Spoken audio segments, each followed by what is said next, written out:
This channel does not promote any violent, harmful, or illegal activities. All content provided by this channel is meant for an educational purpose only. বাসা এলাকা পুরো শোকাচ্ছন্ন গোটা পরিবার শোকাচ্ছন্ন বাকরুদ্ধ কৃষ্ণা চৌধুরীর স্ত্রী এবং গোটা পরিবার এরকম ঘটনা হবে ভাবতেই পারেননি। তবে কি বলছেন কৃষ্ণা চৌধুরী ওয়াইফ একটু জেনে নিন কি হয়েছিল। কাল রাত কখন গেছিল কাজে? সোমবারে সকালে সোমবারে 5:30টায় সকালে গেছিল বাস ট্রেন ধরে জগদল থেকে। তারপর ওখানে জোগাড়িতে কাজ করছিল।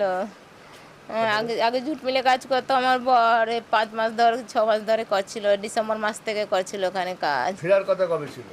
আর রবিবারে হ্যাঁ বললো রবিবারে বিকালবেলা আমি ফিরবো, 3টার সময় কাজ শেষ হয়ে যায়। তা রবিবার বিকালবেলা ফিরে 6:30 পৌনে 7টা বাড়িতে আসে।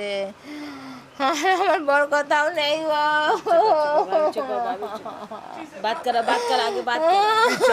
কি চাইছেন কি হলে ভালো হয়?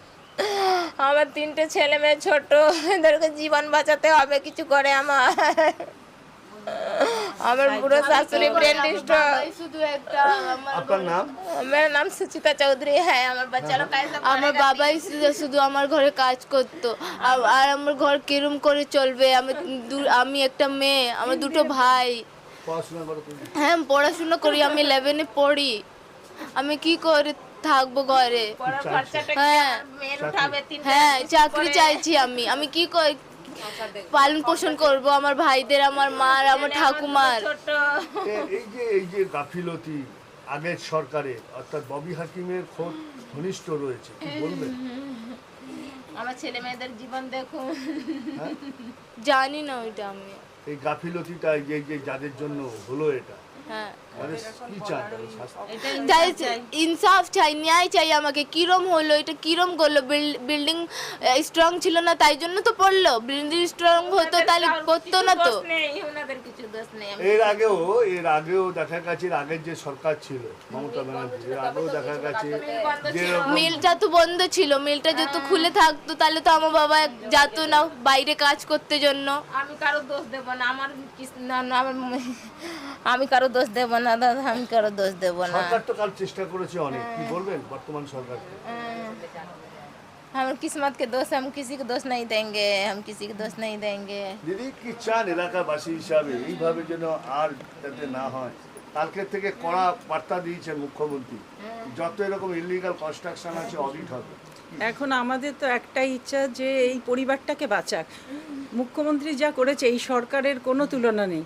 আমরা কাল থেকে টিভির সামনে দেখে সব কিছু খবর পেয়ে গেছি, কিন্তু মানে আমাদের সরকারকে ধন্যবাদ যে এত তাড়াতাড়ি এত অ্যাকশান নেওয়া, পরিবারগুলোকে বাঁচাক। যাতে যে পরিবারের ছেলে বা যে ইনকামের রাস্তা সেটা যখন বন্ধ হয়ে গেছে সেটা যেন সবাইকে বাঁচিয়ে দেয়। তাহলে উনি তো ভগবান।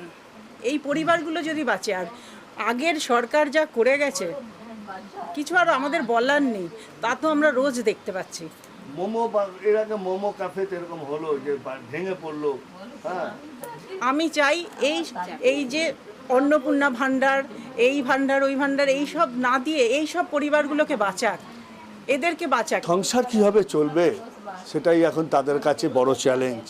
তাই সরকারের কাছে তাদের আবেদন যেন তাদের পরিবারকে সরকার দেখে।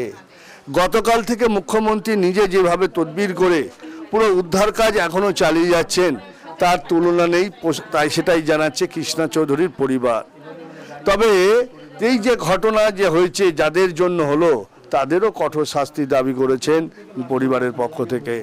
তবে এই কৃষ্ণা চৌধুরী যেভাবে এর আগে মিল বন্ধ ছিল, সেই রিলায়েন্স মিল জুট মিলে কাজ করত, সেই জুট মিল বন্ধ হয়ে যাওয়ার পরেই 5 মাস ধরে তিনি এখানেই কাজ করছিলেন। রবিবার ফেরার কথা ছিল, কিন্তু সোমবার হয়ে গেল সে আর ফেরেনি, এবং সোমবার হয়ে গেলে তা না ফেরায় যে এই মঙ্গলবারও সেই একই ঘটনা। কেন ফিরল না এবং কি কাজ ছিল সেটাই এখন সেই পরিবারের আক্ষেপ যে কৃষ্ণা চৌধুরী আর ফিরবে না, পরিবার কি করে চলবে। ভাটপাড়া 15 নম্বর ওয়ার্ডে পূর্বাশা থেকে বিশ্বজিতের সঙ্গে অনন্ত চট্টোপাধ্যায়, TV9 বাংলা।